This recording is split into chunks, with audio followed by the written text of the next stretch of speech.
So here's a thought. Today you are you. That's truer than true. There's no one alive who's youer than you. Dr. Zeus.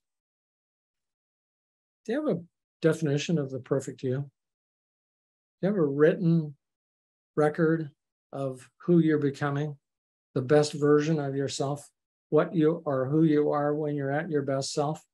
And as you think about that question, let me ask you a bit of a tease. Would you get on an airplane if you knew the pilot didn't have a navigation plan? Of course not. That'd be crazy making. And yet, are you living your life without a plan of who you're becoming, who you expect to be when you're the journey of becoming the best version of yourself? If you don't, you're just flying in the fog, hoping that it leads to an okay place. Let me give you an example. Or before I do, let me just say, if the owner wants a better business, first the business needs a better owner. Let me give you that example. So Ben Franklin, at the age of 20, was sailing back. He went to school in London. He was sailing back to Philadelphia, and he wanted to develop a system to develop his character. And in it, he wrote his 13 virtues.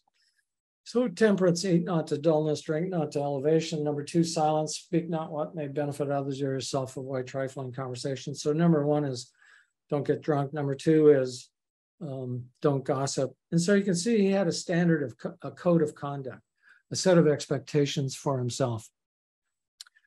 And what he did, this card on the left, you can see there were days of the week, Sunday through Saturday across the top, and the first few letters of each of the virtues. And what he would do is each week he would select one of the virtues and make that his focus for the week. So in this particular week, he chose silence. Looks like he got with his buddies on Sunday, and as he reflected on the day, he gave himself an asterisk because there was likely an occasion where he was gossiping.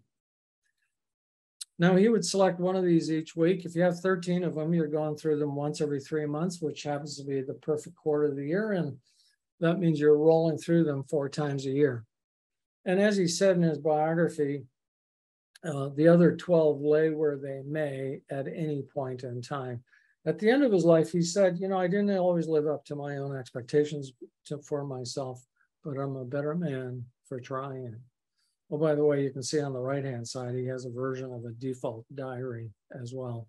You may want to ask me about that. So what are affirmations? Well, here are some affirmations. This is the definition of myself, of who I hold myself to be. You'll see they all start with an I am statement.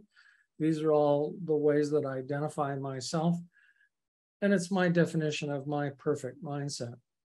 Now, I don't mention this to impress you, but rather to impress upon you, there is a way that you can write your own navigation plan of who you're becoming or when you're at your best self.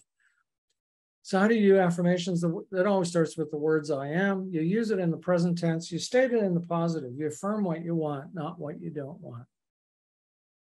If I can tease you for a minute, don't think of a polar bear.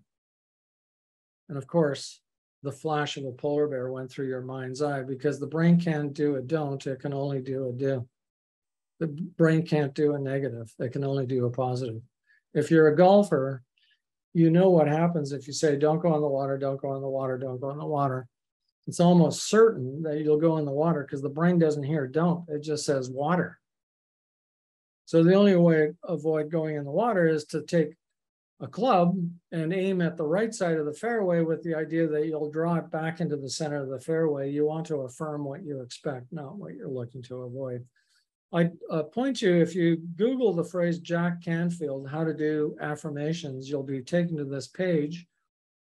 And for the price of an email, he's got a really good tutorial on how to write your affirmations. So let me encourage you, if you have the interest, to go and start the process of defining the best you can be. So the 2 most powerful words in the English language are the things you say to yourself about yourself when no one else is looking.